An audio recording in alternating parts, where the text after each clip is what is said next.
He's editor-in-chief of Breitbart News and a New York Times best-selling author. And on this podcast, he brings deep research, prescient analysis, and world-class guests. He's Alex Marlow, and this is the Alex Marlow Show. Welcome to the Alex Marlow Show, and I'm glad you're here. It's a Hawaiian Shirt Friday. And I'll tell you, just to kick things off, Dinesh D'Souza's done it again. He's got an eye-opening movie, The Dragon's Prophecy, which I watched this week, and I deeply enjoyed it. I learned so much. It illuminates a 3,000-year-old mystery about Israel, the dark resurrection, and the end of days. The nation of Israel is a resurrected nation, but what if there was going to be a resurrection of another people, an enemy of Israel? I think this really is a central premise of the movie, that if God's working, the devil's working as well, and we need to be aware of that and on guard for that. After the horrific attack on October the 7th, The Dragon's Prophecy offers new understanding of Israel, radical Islam, anti-Semitism, and biblical prophecy. Could it be that the fate of the world, of all of humanity, is tied to what we're seeing in the Middle East? Based on the #1 international bestseller by Jonathan Cahn, The Dragon's Prophecy reveals how another realm could be transforming our world as we speak. Don't miss Dinesh D'Souza's new movie, The Dragon's Prophecy. It's in theaters 2 nights only, October 6th and October 8th. I want to fill the theaters. It's on DVD and streaming right after that, but I want to fill the theaters 6th and 8th. All tickets, pre-orders, thedragonsprophecyfilm.com, thedragonsprophecyfilm.com. If you support me, you'll support Dinesh in this regard. And you're not going to want to miss this. Why would you? I mean, we're going to commune as a group. We're going to go to the movies, see people we like. It's going to be a great time. We're going to learn a lot about Israel and about the threat of the devil, which is imminent. Donald Trump's aware of this too, by the way. He set a deadline for Hamas, which has been ruthless, according to President Trump, in their violent threats for many years in the Middle East. They have killed and made lives unbearably miserable, culminating with the October 7th massacre. If you can't tell, I'm reading a Truth Social post. In Israel, babies, women, children, old people, and many young men and women, boys and girls, getting ready to celebrate their future lives together. As retribution for the October 7th attack on civilization, more than 25,000 Hamas soldiers have already been killed. Most of the rest are surrounded and militarily trapped, just waiting for me to give the word go for their lives to be quickly extinguished. As for the rest, we know where and who you are, and you will be hunted down and killed. I'm asking that all innocent Palestinians immediately leave this area of potentially great future death for safer parts of Gaza. Everyone will be well cared for by those who are waiting to help. Fortunately for Hamas, however, they will be given one last chance. Great, powerful, and very rich nations of the Middle East and the surrounding areas beyond, together with the United States of America, have agreed with Israel signing on to peace after 3,000 years in the Middle East. The deal also spares the lives of all remaining Hamas fighters. The details of the document are known to the world and is a great one for all. We will have peace in the Middle East one way or the other. The violence and bloodshed will stop. Release the hostages, all of them, including the bodies that are dead now. An agreement must be reached with Hamas by Sunday evening, 6 p.m., Washington, D.C. time. And he goes on a little bit from there. But that's it. Throw down. This is it. So we're going to have peace by Sunday, 6 p.m., Washington, D.C., so it should be an interesting news weekend. Or Hamas is going to make a decision that's going to get a lot of them killed. But this is the thing. Hamas is on they only exist to fight wars. They have no other purpose. They're not a political entity. They're a jihadi entity. And so they're not inclined to agree to any peace deals, but apparently they're considering it. Even the Palestinian Authority likes the deal. Everyone is on board with the deal. The only last holdouts are Hamas, and Hamas can live, and they can go flee and get some protection somewhere if they want to, but that's not what they're all about. They're in a jihadi war, trying to destroy Israel, trying to destroy the Jews, trying to destroy America if they get the chance. That's their goal. So it is noteworthy that Trump has said, that's it, that's the deadline. It's Sunday. Accept the peace deal. We're moving on towards peace. And that's it. So let's see. We'll keep you posted. But Trump has engaged in what I think was an excellent checkmate of Hamas, which basically said, here's a deal. This is will get you protection and a path to a state for Palestine, which is not a state, as you guys know. But you got to turn over the hostages and stop fighting. And they might not take it. So, which will give Israel, I think, the green light in more than they already had it to go finish off the war if they need to, or else we could be on the path towards peace. The problem is Hamas does not believe in a two-state solution. They don't think Israel has a right to exist. That's always been the fundamental problem, and it's something that is so often overlooked in America's discussion of this stuff, is that we're not dealing with reasonable people there in the region. We're dealing with people who think of all the states on earth that exist, the one Jewish state on earth, the one pluralistic democracy in a sea of totalitarian Islamist states, that's the only one that has no right to exist.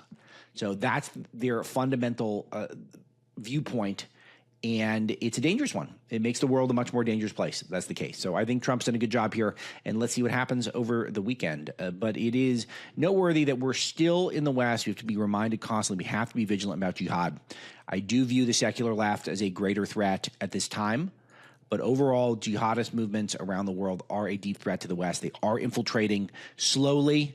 We've seen it in Europe, but we could even see little signs of it popping up here in America.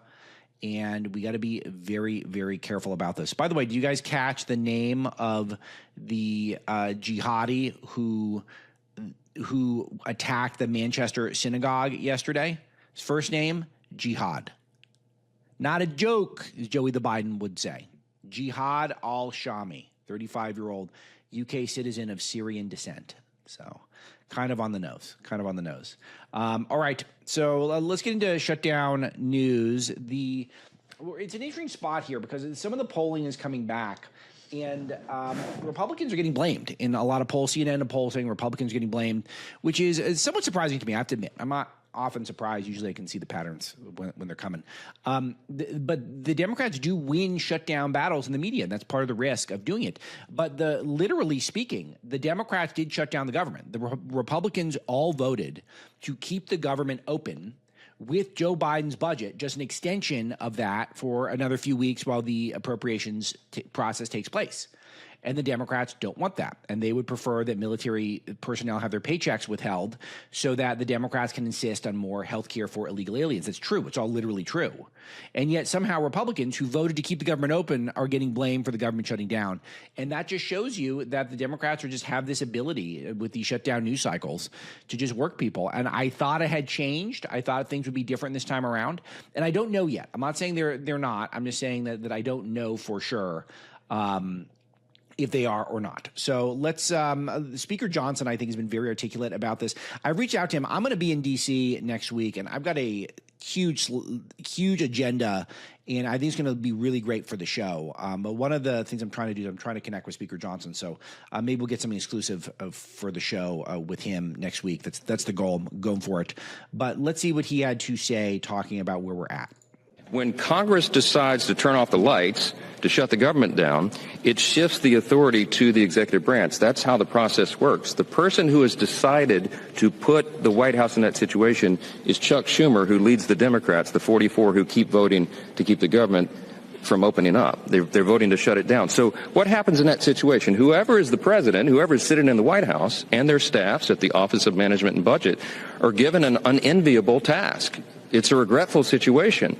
They have to then determine, since the spigots have been effectively turned off and there's no more money coming in, they have to then prioritize, triage effectively, federal spending. They have to look at all of that and say, which things are deemed essential and which are non-essential, which priorities, policies, and personnel must be kept to keep the government operating, and which are less of a priority. So whomever is sitting in the White House gets to then apply their lenses of review. We happen to have a Republican, a conservative administration. We're very grateful for that. We're limited government conservative. He's explaining how Trump is able to get a lot done right now, which I think is really terrific. He's walking through the mechanics of the way these things work, and this is why Trump is getting to make a lot of choices that he wants to make. So the Democrats are, I know this, that they're privately concerned because Russ Vought right now is trying to cripple some of the agencies that have been and has been empowered to fire a huge slate of bureaucrats during the shutdown. So just like how I noted that he shut down a Chicago infrastructure project, I mean, he's going to keep shutting stuff down to put the squeeze on Democrats to open up the government, but he's also going to find people who are getting a permanent paycheck in Washington so that they don't necessarily get that.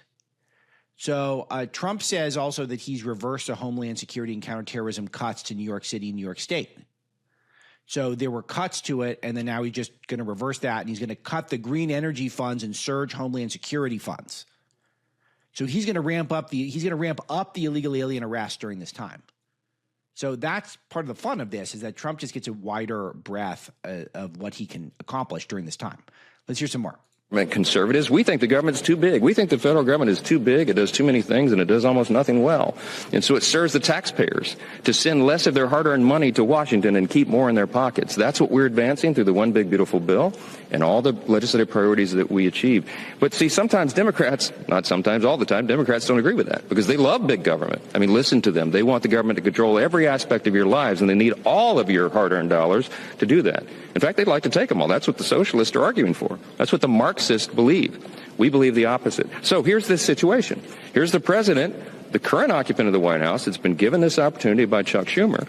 And he's a limited government conservative. He's looking at that and saying, gee, this is inefficient. This is ineffective. And we'd never get Democrat votes to limit that because they never vote to limit government, ever. It's against their religion. But he has that opportunity now to say this is a program that would serve the American people if it were not funded, because government would be more efficient and effective, and that serves everyone. So they're going to make those decisions. Now, are they taking great pleasure in that? No. Is he trolling the Democrats? Yes. I mean, yes, because that's what President Trump does, and people are having fun with this. But at the end of the day, the decisions are tough ones. And I've met with him. I talked yesterday at length with Russ Vought, who's the director of the Office of Management and Budget. Russ takes no pleasure in this. Russ wants to see a smaller, more efficient, more lean, effective federal government as we do, but he doesn't want people to lose jobs. He doesn't want to do. I mean, do you want him to not take pleasure? I want him to take pleasure. Like I'm rooting for Russ Vought to take pleasure in it. So that's my hope and prayer. Do that, but he has, that's his responsibility. So he's very carefully, methodically, very deliberately looking through that to see which decisions can be made in the best interest of the American people. That's his obligation, and that's his real desire. The president takes no pleasure in this. But if Chuck Schumer is going to give Donald Trump the opportunity to determine what the priorities are, he's going to exercise that opportunity, and that's where we are. Chad. That's great. Thank you for your attention to this matter. Thank you for your attention to this matter. That's all I got to say on that. So that's where we're at. It's interesting how the world reacts to the government shutdown. Dow's rallied 400 points to a record as of the time I'm recording today. Bitcoin is up huge. So there is a lot of opportunity to get stuff done because we all know the secret, and Trump was kind of talking about this. One of the secrets is I think everyone would like the government to be a little smaller, but the Democrats can't vote to cut government because it just is one of the principles that they just don't do it. They just don't cut it ever. They always want government to grow because that grows their power, and it really is their religion. So, all right, something positive that's also developing right now, which really hits close to home in a positive way. FBI Director Kash Patel has cut all ties between the Southern Poverty Law Center and the FBI. It's shocking that there were ties to begin with, but the Southern Poverty Law Center is a hate group that targets conservatives and tries to get us boycotted, tries to get us. I would say in this climate of violence that we have, I would say that they're not helpful in our assassination culture that is popped up on the left. They targeted Charlie Kirk as hateful just a couple of days, I think, before, or one day before he was assassinated. And Elon Musk has said that they incited murder, which is nice. So they never should have been tied to the FBI in general. And it's not just the SPLC, it's also the ADL, the Anti-Defamation League, which initially I think started as trying to fight back against anti-Semitism and then just turned into another left-wing hate group in and of itself, which just really, I think, hurts the purpose. I mean, it really hurts its own cause. So Andrew Colvett, who is the producer of the Charlie Kirk show, and a friend of mine, he says, what's happening right now to the ADL and the SPLC is critically important and deadly serious. They're both part of an ecosystem leveraged by radical left vigilantes to dehumanize conservatives and stoke political violence. They provide the sheen of legitimacy for the left's violent foot soldiers. The day before Charlie Kirk was murdered, the SPLC published a newsletter directly attacking Charlie. In May, they added TPUSA, their notorious hate map. When their hate map, I haven't checked in a while, but the bottom line is that they're very corrupt. They get donations from extremely left-wing groups, and somehow they had a partnership with the FBI, which is wild. And I'm very happy to see this relationship wind down. And there's a new renewed consciousness for certain things that are taking place. And I think that if this could be one of the legacies of Charlie Kirk, I think that would be really terrific. Just start examining some of these left-wing organizations that are trying to foment division in this country. And a lot of people, I think, who pay close attention are aware of this, but it's good to point it out again. One thing that I'll note, that there's a very viral story from The Atlantic that came out yesterday. MAGA finds it's George Floyd, and it's by someone named Thomas Chatterton Williams, who I hadn't heard of until recently. And he wrote about how Charlie Kirk is the first martyr to be used as a cudgel. And it's just completely outrageous, because if you think about George Floyd, who was a career criminal, who was high on fent when he was resisting arrest, and that's when he OD'd. And I didn't like the way the police handled the situation. I've said that many times, but overall, the police didn't kill him. He OD'd. He was resisting arrest at the time. He did nothing to contribute to society ahead of time. And Charlie Kirk is someone who had built a following of millions, preaching the virtues of the United States and Jesus Christ, and had inspired all sorts of people, was a family man, was a super high integrity person, and was calmly debating, peacefully debating, while he sat and dialogued peacefully and kindly with people who disagree with him on a campus, and he was shot in the throat. And they're arguing that's the same thing at The Atlantic. And this reminds you of my research in Breaking the News, my first book. The Atlantic is really a Democrat op. It is run by Laurene Powell Jobs, best friend of Kamala Harris, who is essentially another Soros. She inherited all of her money from Disney and Pixar when her husband Steve Jobs died. And she uses it to fund all sorts of left-wing causes, and not just ones like The Atlantic. The Atlantic is a prestige paper, and they do all sorts of horrible stuff, like the Suckers and Losers hoax. They push that, all sorts of things like that. But she also funds all these candidates that The Atlantic writes complimentarily about, like Kamala Harris. And then she also funds stuff like the Courier Newsroom and these other fake news grassroots operations that are actually astroturfed online that spread disinformation to promote Democrat causes. So it's deeply unethical what she does. She has this huge network where she funds the candidates, and she funds the outlets that big them up, and then she funds fake news to disseminate disinformation, which is essentially Democrat talking points online. That's what she's done, and she showed up in, I think, all three of my books. She's popped up because is one of the worst actors in the country. And just a reminder that she runs The Atlantic. And so this is an op. It's a Democrat op to try to equate Charlie Kirk and George Floyd. And what does it do? It just further divides the country. It's a gaslighting campaign. It's trying to convince people that what they're seeing with their own eyes is not true. And it is deeply harmful to this country. And that's what these Southern Poverty Law Centers and the Anti-Defamation League, that's what these groups do, is that they present themselves as some sort of a neutral authority when they're really just left-wing organizations that try to divide the country by targeting people on the right, trying to other them, trying to dehumanize them, trying to make it seem as though people like me and people like Charlie Kirk have an unreasonable viewpoint, and we should not be entitled to have that viewpoint. So they need to go away. That would be great. But if we can't make them go away, we can at least make it so they don't tie to our government. Seems like kind of an obvious one, right? So because it is the violence in this country is really, it's kind of shockingly high at the moment. The big conversation online early this morning was Nick Sortor, who is a pretty well-known online conservative, and I've certainly cited him on this show before and played his videos. But he was doing journalism, citizen journalism, covering Antifa in Portland, and which is a hotbed for Antifa, even though the people of Portland try to act like it's not true, but it is. And they were burning an American flag, and he took the flag from them and he put out the fire, which is pretty cool. And not long after that, he was arrested. He got actually arrested as if he was the one inciting Antifa. Now, I know it's a chaotic environment and the cops are just trying to calm stuff down. So maybe I don't know how this is going to shake out. And I'm loath to immediately condemn the cops, but we'll see. But he's trying to do journalism and stop people from burning flags, and he's the one who gets arrested. I mean, it's not a great spot for the country, and that's where we're at. So let's see. And if the cops behave badly, then they're going to be in big trouble, and they should be. But he was reporting on anti-ICE protests. That's what it was. Antifa is opposing ICE because Trump is doing his immigration crackdown, and this guy ends up getting arrested. I think I've got some footage of this somewhere. Let's see where it is. There it is. Here we go. Your place. We got a Trump supporter. We got a Trump supporter right here. Oh. Those of you who can't see it, that's Nick. He takes the American flag. It's burning. He puts it out. Makes him a hero. I mean, that's a heroic act. It's awesome.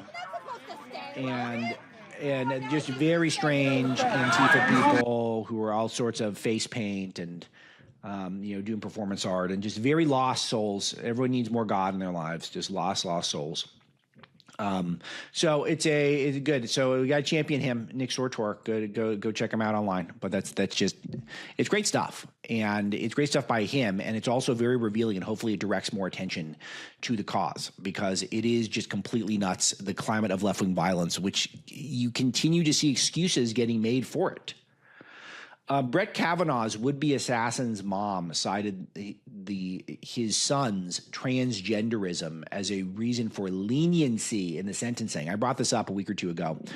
Brett Kavanaugh's would-be assassin is now identifying as a woman and is going through some sort of a transition, I guess. So just add that to the list of Trantifa terror.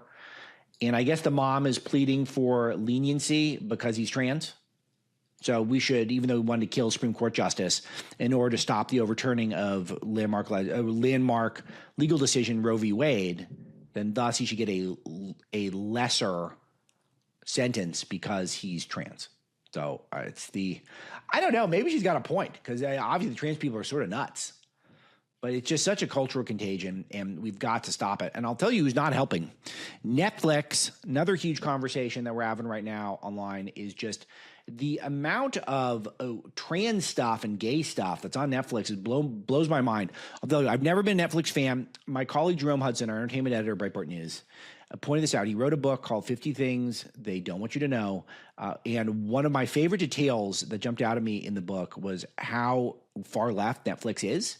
I had thought it was just sort of generic Hollywood studio, but their donations to Democrats over Republicans from their executives is the worst in all of Silicon Valley / entertainment. I don't think there is anything. It was something like 90-1 or something more donations to Democrats. So Netflix is the Democrat machine. So when you hear Netflix, don't think just, oh, that's the network that used to mail you DVDs and now is a big streamer. Like, no, think Democrat apparatus. That's what Netflix is. So, and what are they doing? They're transing the kids. And I'm not a huge Netflix household. I've noted this before. I mentioned this in yesterday's show. I am always trying to cancel Netflix, and someone will keep resubscribing at my house, but I've always resented it. I've always thought it was very woke, and the content's always been really bad content. I was saying it's stupid content yesterday. I want to elaborate on this. A lot of their kids' stuff is just that sort of flashbang, neon lights, blinking, blaring. It's going to create a seizure type environment to try to draw your kids in and to get them completely addicted to it, but without anything enriching at all. It's total junk food content. There's nothing enriching in it. And so Disney, as I noted yesterday, is trickier because Disney's actually got a lot of smart and worthwhile stuff in their streaming platform, but they also have a lot of grooming stuff and woke stuff that I don't want. So, and Disney is getting worse with the new stuff they're creating. It is getting more woke, which is bad. But there are gems that are not even hidden. I mean, Leo Bluey is one of the best shows ever, for example. So, and that's on Disney. So Netflix is just, for me, all I can see from it is just the type of content that's designed to get your kids addicted to television, and it's not smart at all. It's just trying to get them hooked on it, and it's very loud and just so chaotic, and it's just designed to rewire your kid's brain. They're also loaded up apparently with all this gay and trans stuff for children. And I asked Misty to pull some examples. This is one that is Jurassic World Camp Cretaceous. That can't be right. Camp Cretaceous. Do I have a? Okay. All right. Here it is. All right. Here's the clip. Pulling for you. Okay. Like hard. Real hard. Oh my gosh. Look at this. Jurassic World, guys. Protect the kids. You are finally up this. And we sent our kids to bed just before this happened. We didn't even know this was going to. That commentary, because someone is taping their TV if you can't watch it. But if you're not watching the stream, it's just someone taping their TV and the guy's reacting. But he's watching TV. This is clearly a show for children. and it's animation, and it's not nice animation. It's not beautiful animation. It's clearly the CGI, just the laziest version possible. And just it's two lesbians just making out, which is perfectly fine for adults. That's a adult niche type of entertainment that you can have. It shouldn't be illegal. It shouldn't be banned. It's just, but you are grooming the kids if you're doing that. And so targeting the children with this stuff is grooming. And that is not a good thing. That's a bad thing. So let's see. I asked Missy see if we could pull some more. She's labeled this clip "Gay Zebras." So let's see what this is about. Hello! Welcome to Welcome Walk. Hello. Oh, if you're looking for the Dazzles, they moved away a few weeks ago. No, we're the Razzles. Howdy. And we're moving into the Dazzles' old house. I'm Ray. Hi. Hello. And I'm Roy Razzle. And these are our baby twins, Ron and Ruby. Say, who are all these lovely folks, little pug? This is little Papa. All right, so this looks like a show for preschoolers, and there are two homosexual zebras, and they're introducing their children to this family of pugs. So that's it. So that's what they think preschoolers should be exposed to. This is not something that the parents should control when you introduce this to your kids. This is no Netflix. You turn on this show and then boom, they sucker punch you with gay dads with zebra kids. Title of my homework project. I have to hand it in on Monday. Enjoy Welcome Walk. We hope you enjoy it as much as we do.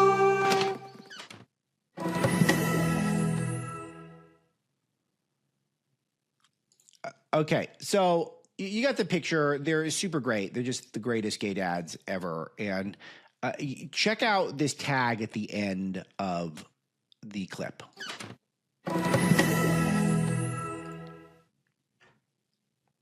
Netflix Junior. Isn't that great? So this is specifically for little kids, not just regular kids, like little kids. Let's just put you don't have to do it. You don't have to let kids grow up, let them be innocent, let them have a childhood, and they could figure out people's sexual identities when they understand what sex is. Like you don't have to do this now. You can do this later. So it's good. Do we have other clips, Misty, or is that the only one? Do we have Oh, a non-binary cow? Cool. Let's see what that's about. If I'm going to lead the herd, I want to do it as myself. After all, you always say to lead with your heart, right? Well, my heart says that the way I feel most myself is to go by the name Fred. That's wow. So there's a trans cow? We got trans baby cow. This is kind of blowing my mind. This is actually, like, I want to make a snide comment here about how this is terrible animation, just completely not beautiful, just really not pleasing the eye. Super lazy computer graphics. But now I feel like I shouldn't even make fun of this. They got a trans cow for children? That's because I'm non-binary, and Fred is the name that fits me best. Missy, are we sure this is real? Like, he's even saying he's non-binary? This is crazy to me. A non-binary cow? Wow. Best. And I also use they and them, because calling me a she or a he doesn't feel right to me. Oh, I didn't know that. No wonder you've been struggling. How could you lead the herd without being yourself? This is a total freak show. So apparently this is a show called Ridley Jones. The bison character named Fred is non-binary. Comes out to the grandmother, and the grandmother, instead of saying, "That's not true, young girl," is it a girl? I guess. It is, you're not non-binary, you're a girl or a guy, whatever it is. I think it's a girl, though. You see the confusion? Instead, the grandmother immediately affirms, yes, you can be non-binary. You could be gender fluid, which is completely anti-science. Amazing. Oh, I'm sorry I used the wrong name and pronouns. Thank you for showing me your heart. That's how I know you'll be the greatest stampede leader, my sweet, tough Fred. Thanks, Grandma Dottie. Now let's stampede! Unbelievable. That is you got to cancel it. If you haven't canceled it, you got to. There's nothing else you can do. I mean, you can't tolerate that stuff because that's grooming children into the trans cult. It just at a moment where we got all this Trantifa terror, we have to have zero tolerance for trans stuff for children. And we need to really kind of limit some of the tolerance for the trans stuff for the adults too, because it's just way out of control. I'm not saying that we should go out of our way to make people's lives miserable, but if they're going out of their way to insist that we deal with their transness, which is what it is, attention-seeking behavior nonstop, then I think we need to be a lot more judgmental about what's going on because there's just too much violence coming out of the trans and there's too much grooming of the kids. So the good news is Hollywood is getting replaced right now. I got a couple of stories in this vein. First of all, in 2 years, movie jobs collapsed 30% in Democrat-run Los Angeles. John Nolte writes for us at Breitbart News. It's based off of a Wall Street Journal report. There were 100,000 motion picture jobs in L.A. compared to 142,000 just 2 years ago. 30% collapse. So it is just know that if you're voting for Democrats, then they're the ones who set this tax policy where all of the entertainment industry is moving out of L.A. This is supposed to be the centerpiece of the entertainment world where I live, and it's just not anymore because it's just too expensive to do business here. So people move, they go elsewhere. And then now with AI, I mean, AI is going to beat this stuff. I mean, this stuff is worse than nothing, worse than stuff that's created at random. So OpenAI, which is one of the biggest AI companies, they've got a video generation app called Sora. Sora 2 has just been released, and it's Hollywood's most terrifying nightmare because apparently what it can do is you can turn text into video generation where users are creating realistic movie quality video just by talking through scenes into the software. You just narrate what you want and they will create a movie for you. They can make you the character. Apparently they can use a bunch of IP that's already in there, copyrighted characters, and it can make you part of it. So the future of entertainment could potentially be stuff you write yourself that's interactive. So all of this, when Hollywood's at its weakest point, when they can't get over the woke stuff, they keep shooting themselves in the foot. And it's just getting very expensive. And it just hopefully some people turn on it and just be like, okay, we got to shut some of this stuff down. John Nolte also writes for us at Breitbart that HBO Max will no longer carry disgraced CNN's live feed. That's pretty fun. So CNN continues to struggle. Remember, CNN and HBO Max are under the same corporate umbrella. And starting next month, there's going to be no CNN feed on the HBO Max. Which just look, they're struggling, and it's good to see the bad guys suffer right now because they're so divisive and they're so awful in so many ways. All right, let's see. One other thing that I'll note. Apple, speaking of apps and technology, has removed ICE trackers from the App Store after the Trump administration threatened legal action. I think this is great. I don't like when the government tells businesses how to operate in general, but they do all the time. And it is crystal clear to me that when you're putting up a app with the design of identifying where ICE agents are, that is designed to get them hurt and killed. It's not just so that people flee, it's so that people can target them. This has been done in the past. There was a incident, I should commit this to memory, but there was a cop that was murdered in New York because they were tracking the cop on an app that identifies where police are. So, which I'm sure was designed innocently enough to hear the cop so you don't get a speeding ticket or something when you're in this area. But it ended up being a guy, one of the apps that hears a cop and he targeted the cop and he murdered the cop. So, of course, that's what is going to be used at this moment with ICE. So the App Store should have no interest in having an app that identifies ICE agents so that people can target them for violence. We've seen a rash of violence against ICE, and it's being enabled by these apps. So we're looking at that, and it just law enforcement, we need a huge reconsideration of where we are in terms of law enforcement in this country. All right, other items. So Russia is still India's largest oil supplier, according to the Russian news agency, and India and China are resuming direct flights after a 5-year freeze. I highlight this because I want to keep India on people's minds because there's a lot of drama with India right now, getting closer to China, getting closer to Russia. Modi acts like a good ally with us, but considering that American companies are trying to replace Americans with a lot of Indian workers, the H-1B program, at the same moment, India is getting closer with China and Russia. We had to keep an eye on that. So I'm going to mark that one down. In Syria, 2 Christians were killed, one critically injured in a and I note this because it feels like people are starting to see genocide against Christians around the world. I mentioned this in passing earlier in the week. Bill Maher had somehow discovered that there's a genocide against Christians in Nigeria, which has been going on. I think we've been reporting on it in Breitbart News for over a decade. But Bill Maher discovered it over the weekend, talked about it on a show, and now people are focused on it. So it's good. Let's point out all around the world, but Christians getting targeted for killings in Syria as well. And so there is a lot of problems when it comes to Christians being persecuted and under attack around the world. And I will continue to make this a point in the show. I'll do some interviews on this down the road, but it is let's make sure that we know that it's not just Nigeria, it's not just in the United States, it is all around the world where Christians are being targeted, and there is real genocide going on. And if we've got the megaphones that we have, it's time to talk about it. It's a good time to talk about some of this stuff. And then the last one I'll bring up for the day: first-time job hunters, according to a story in CNBC. A college degree isn't unlocking the opportunities it once did, according to data. Now, there's a downside here that I want to warn about, and then there is perhaps a positive thing that's happening. The downside that I want to bring up is that this is going to be largely a result of AI, where we're going to see a lot of low-level employees not get hired because AI can do those jobs. And that's going to cause some upheaval in the economy. And I do think that it really could cause some significant demoralization for some people in America. And that's sad, because I would like it where people can get out in the working world and be able to sustain themselves economically, and to be able to move out of their parents' house and to continue their development as adults. But we are not setting ourselves up so that young people are going to have good entry-level jobs. Between the remote work and the rise of AI, that a lot of those low-level jobs are going to go away.